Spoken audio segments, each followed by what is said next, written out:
Marson K and the Wachee dive that went too far. Imagine descending over 400 feet into a crystal-clear cave in Florida, thinking everything's under control until it suddenly isn't. That's what happened to Marson K, a 29-year-old network engineer from Gainesville, Florida, who led two very different lives. By day, he maintained computer systems to help save lives at Life South Community Blood Center. But when the workday ended, his passion took him underwater, into the world of cave diving. Marson was more than just a hobbyist. He was a part of KUR, Karst Underwater Research, a non-profit organization dedicated to exploring uncharted underwater caves.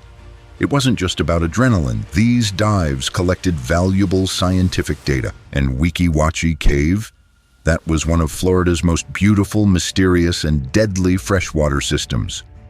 Wachee has a narrow entrance, so tight only one diver can pass through at a time. It's dark, deep, and the water pressure near the entrance makes it a serious challenge. But in 2007, a drought lowered the water levels, enough to make deeper exploration possible. That's when Wachee became irresistible. On March 31st, 2012, Marson joined a 25-person expedition team, including 7 safety divers. It was meticulously planned. He entered the water around 3:30 p.m., feeling confident. Equipped with a fully functioning scuba tank and his gear in perfect condition, Marson descended 180 feet, entering a massive chamber. It was stunning. Jagged rocks, tight tunnels, eerie silence. A white safety rope marked the return path to the surface, and he followed it carefully. He surfaced with no issues. Then he went down again. That second dive changed everything. This time, the light faded quicker. The water felt lifeless, unusually quiet. No fish, no movement, just stillness. He pushed deeper, nerves tightening. After completing his observation, he began to ascend, but too quickly. That's when arterial gas embolism struck. Bubbles formed in his bloodstream from the rapid pressure change. Pain shot through his body. Disoriented, he lost track of the rope and veered off course. Just 100 feet from the surface, he got trapped in a tighter section of the cave. The walls closed in. Panic took over. On the surface, no one realized what was happening. Not yet. Marson's confusion deepened. He was losing oxygen, unable to think straight. When the team surfaced and saw he wasn't with them, alarm bells rang. They retraced their steps. Divers dove back down. They found Marson's body in a narrow passage. His regulator was out. His mask was shifted. The official cause of death was confirmed: arterial gas embolism. The tragedy shocked the entire team. His air tanks were still full. His equipment worked fine. He'd done everything right until that one moment. The dive was over. But for those who knew him, Marson's legacy wasn't defined by his final dive. It was his dedication, his drive to explore, and his calm precision. His teammates promised to carry his spirit into every future dive. John Manilli and the fatal mistake in France's deepest spring. In the picturesque Jura region of France lies a spring that looks serene from above. But below the surface, it holds one of the most complex cave systems in Europe. It's called Source Dudu, a karst spring that plunges into winding underwater tunnels filled with tight bends, silty chambers, and razor-thin margins for error. John Manilli, born in 1976, was known as a disciplined, passionate cave diver. He was methodical, trusted, and experienced. On September 28, 2008, he joined fellow divers John Valentine and Charles Reed Henry on a mission to explore the spring's depths. The plan was simple: dive independently to cover more ground. But John made a critical equipment decision that would cost him everything. Despite warnings from his friends, John chose to dive with a large rebreather. For those unfamiliar, rebreathers recycle exhaled air, making dives longer and quieter. but they're also bulky, and in tight caves, they can be a nightmare. The Source Dudu was the worst possible place for one. As he entered the water, the struggle began. The passage was only 11 feet deep at the entrance, tight and constricted. John had to remove the rebreather to squeeze through. It worked, but putting it back on afterward, that became nearly impossible. Still, he pushed forward, reaching over 1,000 feet deep. He passed silty passages, narrow tunnels, and sections where rocks blocked progress. He had to make decisions fast, sometimes swimming upward through mud-filled water that clouded his visibility to nearly zero. At one point, he left his rebreather behind and switched to his backup air tank. That decision came too late. As he tried to ascend, a critical error happened. The backup air hose disconnected. He was left with no air source, 1,800 feet below the surface. Running out of oxygen, he passed out in the cold, dark waters. His friends waited at the rendezvous point. At first, they weren't concerned. John was experienced, but time dragged on. Eventually, they dove back down, desperately retracing his path. They found him under a ledge, already gone. The cave had claimed another life. Even though he had the skills, experience, and equipment, the environment inside Source Dudu left no room for mistakes. One poor choice, using gear too large for the space, changed everything. Eagle's Nest, the Mount Everest of cave diving, claims 2 more. In Florida, there's a sinkhole so dangerous that even seasoned professionals hesitate to approach it.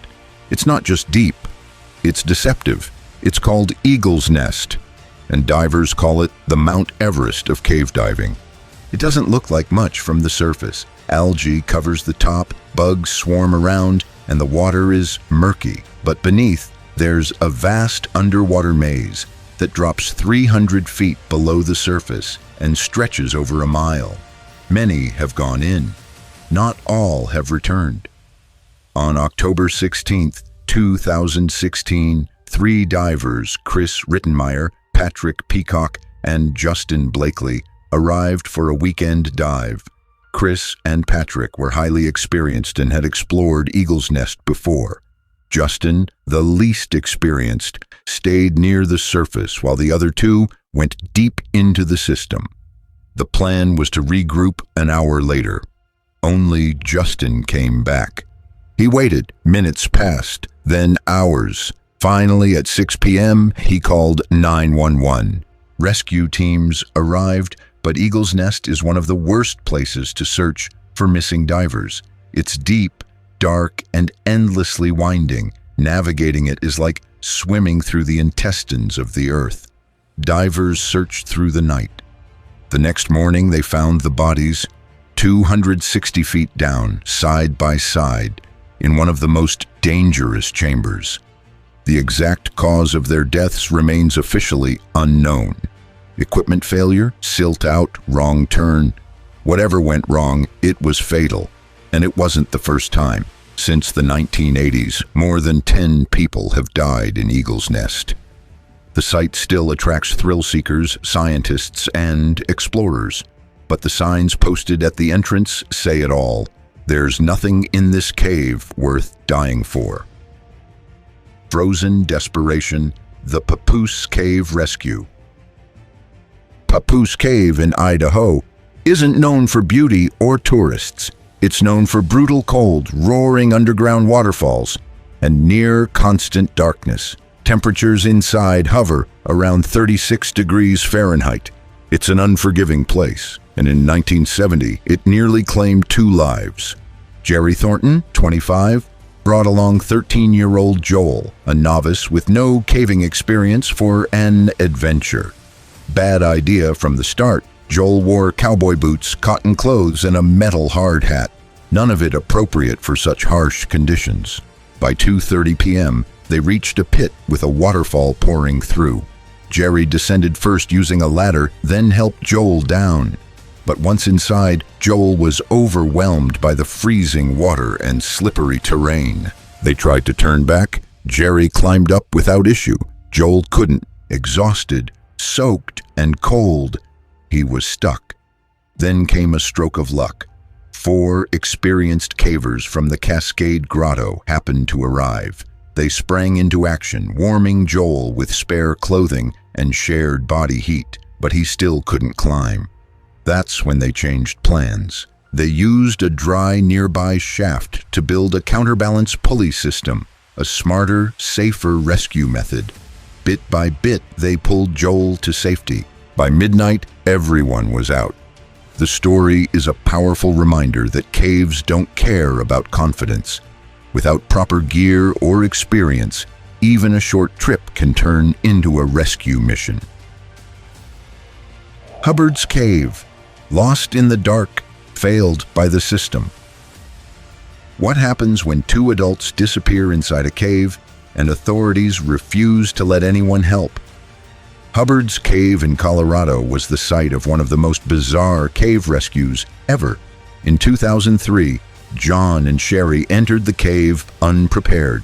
Just flashlights, no backup gear, and 0 communication with the outside world. When they didn't return, their families grew concerned, but law enforcement refused to believe they were trapped in the cave. Instead, they treated it as a crime scene, even suspecting foul play from ex-partners. Days passed. Eventually, a volunteer pilot found their parked car near the trailhead. Still, the police held back rescuers, not wanting to disturb potential evidence. Inside the cave, John and Sherry sat in total darkness. Cold, wet, oxygen thinning, no food, no water. They were slowly suffocating. After 4.5 days, the family had enough. They pushed past the tape, entered the cave with flashlights, and found John and Sherry alive, minutes from death. The aftermath was explosive. Accusations flew. A detective allegedly choked one of the volunteer rescuers. And worst of all, the sheriff admitted he knew how to contact professional cave rescue teams, but didn't. This wasn't just a caving disaster. It was a failure of leadership, trust, and basic human empathy. The Boy Scouts explosion at Howard's Waterfall Cave.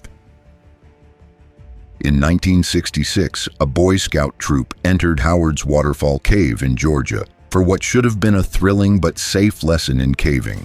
Led by 27-year-old Scoutmaster Phil Hall, the group had carbide lamps, old-school devices using open flames and gas.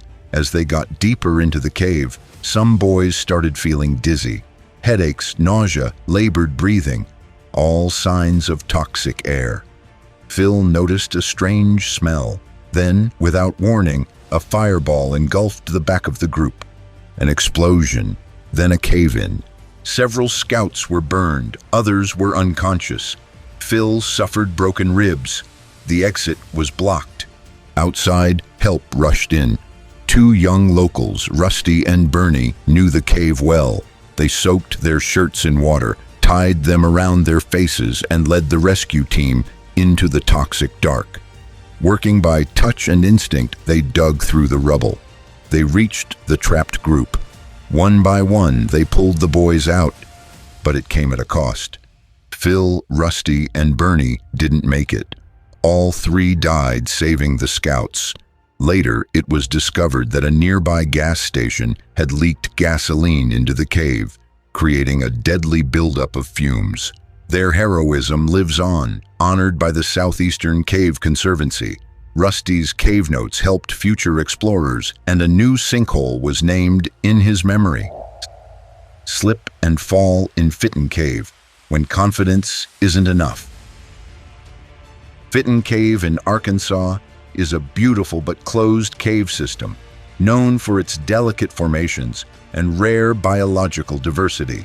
On November 23, 1984, 5 cavers entered, led by experienced explorers Mark and Charlotte Stock. Among them was Steve Tekach, a 30-year-old excited to explore the Tenori Room. Everything started smoothly. The group bonded, laughed, and navigated the dark passages with confidence. They even had a casual discussion about cave rescue techniques, including the harsh reality that sometimes rescue is nearly impossible. Just 10 minutes later, Steve slipped while climbing a slick slope. His ankle twisted violently, slamming into a rock. He tried to walk it off, insisting he was fine, but it was obvious he wasn't. The team wrapped his ankle and began the slow, grueling journey back. Hours passed. Steve's pain worsened. They finally split the group. Mark led others ahead to call for help, while Charlotte stayed with Steve. After a tense, careful journey, Steve was finally evacuated. His injuries required surgery and months of recovery, but thanks to teamwork and quick thinking, he made it out alive. These aren't just stories of accidents. They're lessons carved in stone and written in silence. Caves are beautiful, but they're not forgiving, whether it's poor preparation, wrong gear, failed systems, or the overwhelming force of nature. Every dive, every step, every breath underground carries weight. Some made it back, others didn't. But every name, from Marson to Rusty, John to Sherry, reminds us of one truth. Underground, there are no second chances. Like content like this? Smash that like button, subscribe, and turn on notifications so you don't miss our next deep dive into real-life survival stories. Share this video with someone who needs to understand that caves aren't playgrounds. They're places of power, beauty, and danger. See you in the next one.